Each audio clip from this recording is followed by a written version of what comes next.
It's about keeping America safe. Please welcome Arkansas Senator Tom Cotton.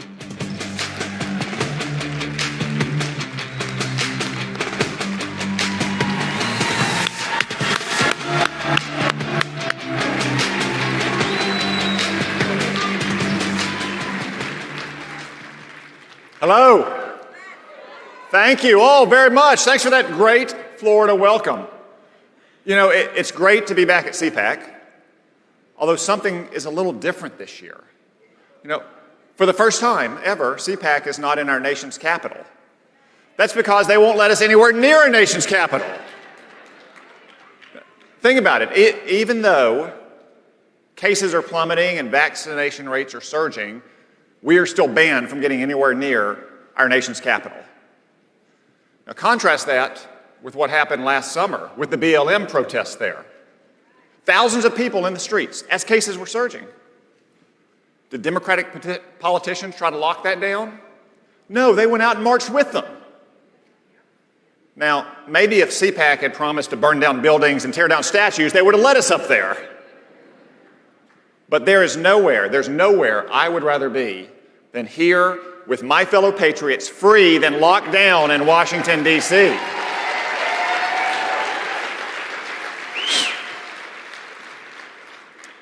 But just think about that contrast. That contrast strikes at the heart of our freedom. That your rights may depend on what you say, or what you believe, or the color of your skin. That's the opposite of freedom. And conservatives everywhere, and really just normal Americans who don't subscribe to every fad and fashion of the far left, see risk everywhere they turn. Big business may take your job away. Big tech may deplatform you. Your liberal college may kick you out of school. Your liberal governor may shut down your church.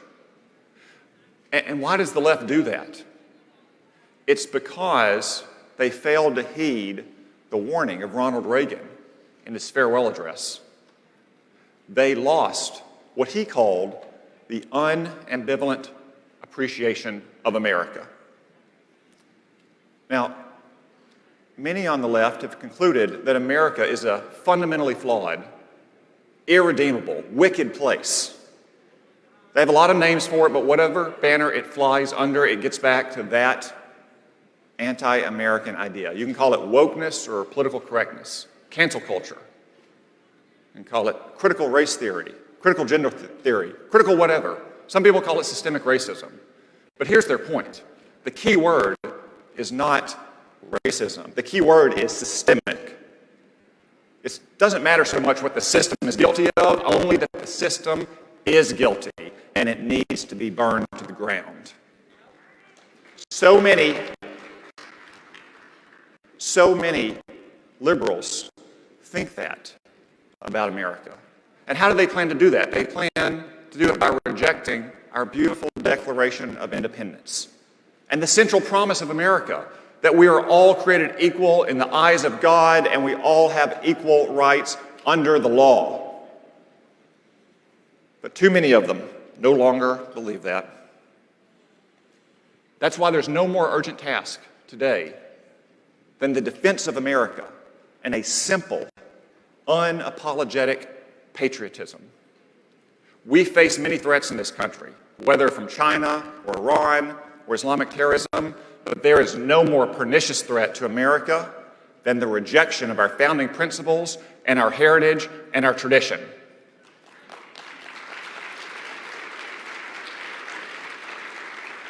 And to all those on the left who would reject those things, I have a message. We will defend America without fear, without reservation, and without apology. I mean,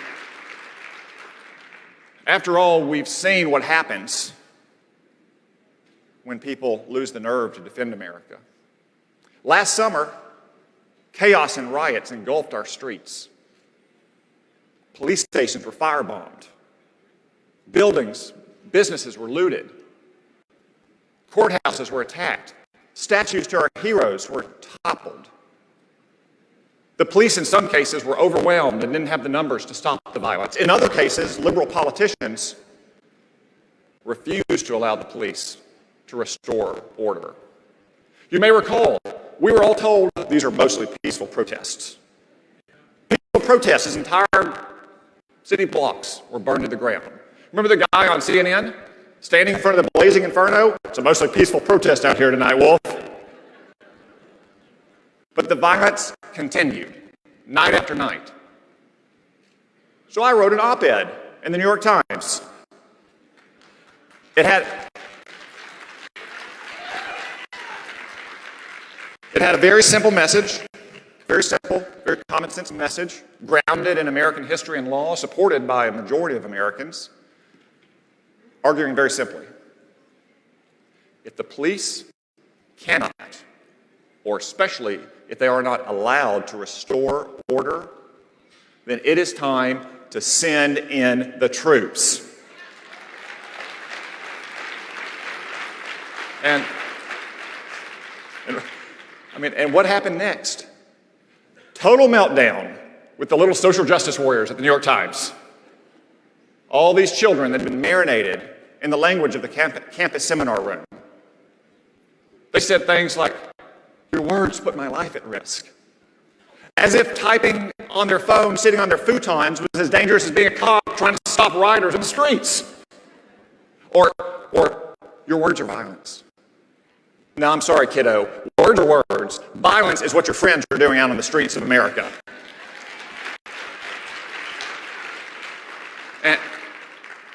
And of course, the New York Times editors, they caved and rolled over and they apologized. They said my work didn't meet their standards. That's one time I actually agree with the New York Times. My work did not meet their standards. It far exceeded their normally lousy standards.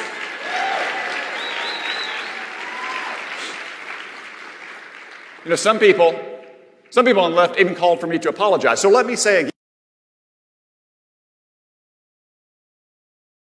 again, I will never apologize for defending America.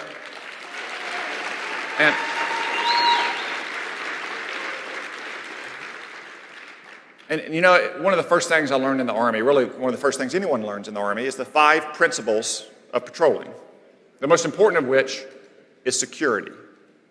Because if you don't have security, you don't have anything. And security is what our brave police officers bring to our communities every single day across America.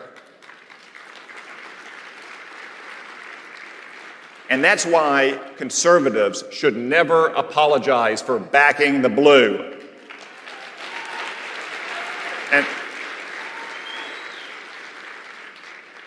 And whether it's a child mob at the New York Times, or a social media mob, or an actual mob in our streets, we will never bend the knee to a politically correct mob ever.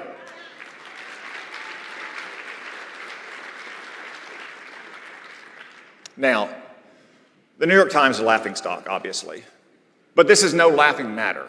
The Democrats expect us all to surrender, to capitulate. They want to control the terms of the debate. They even want to control our language. Have you seen that Joe Biden wants to ban the term illegal aliens? It's true. What does he want to replace it with? He wants to replace it with undocumented non-citizen. True, I'm not making it up. Why are they undocumented? Because they're illegal. It's simple, people. And that's just the tip of the iceberg of their open borders immigration agenda. They want to give amnesty to 15 to 20 million illegal aliens with no strings attached, with voting rights, presumably in time for what they hope will be Kamala Harris's re-election campaign. They have halted deportations for all illegal aliens. Murderers, rapists, terrorists, MS-13 gang members are not being deported. They stopped building a wall on our border, and they put up a wall around your United States Capitol. And right now, as we speak, they are literally tracking down illegal aliens in Mexico who Donald Trump turned away to invite them to come back. That's not catch and release, that's recruit and release. And of course, you can't fly into America without a negative coronavirus test, but you can cross our border without one. Now, I've got news for the Democrats again. Turns out this open borders agenda is not very popular. You can see that in the polls about Joe Biden's plans. 2020 was one of the best elections we've ever had, with Hispanic voters in particular and with immigrant voters in general. It reminds me of a story a friend of mine back home told me. He works with a first-generation immigrant named Manuel. Manuel told him, my wife and both my boys and I all voted for Donald Trump. And my friend said, oh, you didn't vote for Donald Trump? And Manuel said, no, we voted for Trump. And my friend said, why'd you vote for Trump? And Manuel pointed at the parking lot and he said, have you seen my new pickup truck? And he said, did you know that both of my boys have full-time jobs now? And he said,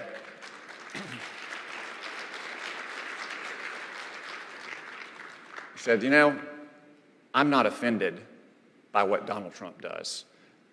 And like so many Americans across the country, he said, we have Donald Trump to thank for those things.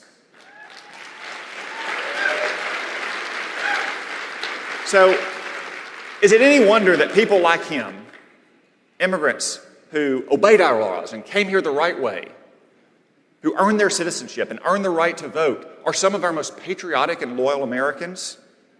People who escaped oppression from countries like Cuba or Venezuela or China. More than ever, we need that kind of simple, unambivalent, unashamed patriotism. The proud love of a great country. Because America truly is a great country, it is worth fighting for, it is worth dying for, and it is worth defending our history. These radical liberals, they want to erase our history. They want to replace it with their crazy Marxist theories. They may say that it's about the Civil War or racism. Don't believe them. Look at what's happening in San Francisco. They're trying to rename schools named after George Washington and Abraham Lincoln and Dianne Feinstein. People, if Dianne Feinstein is not liberal enough for you, I don't know what to tell you. But they are more focused on renaming Abraham Lincoln High School than they are opening up so kids can go back and learn there. And remember this too. Last summer, as those mobs rampaged in the streets, they tore down statues of Abraham Lincoln and U.S. Grant. When they're tearing down statues of Lincoln and Grant, it's not about the Civil War or racism, it's because they hate America.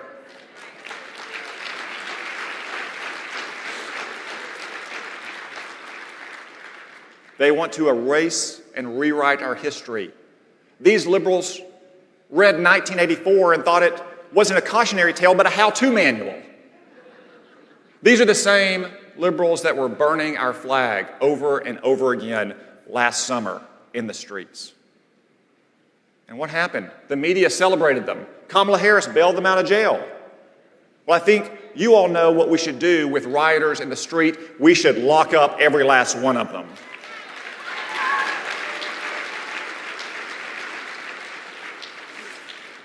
You know, I'll confess that it makes my blood boil when I see liberals desecrating our flag. When I was in the Army, I served at Arlington National Cemetery, and we performed funerals for our fallen heroes. I had to present that flag to their widows. The same flag that was burned in our streets last year. The same flag that pampered athletes disrespect by taking a knee during our national anthem. You know, those athletes are about the same age as a lot of those soldiers. A lot of our wounded warriors, though, don't have the ability to take a knee anymore. You would think it was the least those athletes could do to stand up for our flag when our national anthem plays. But if they won't stand up, then we will stand up for our flag. And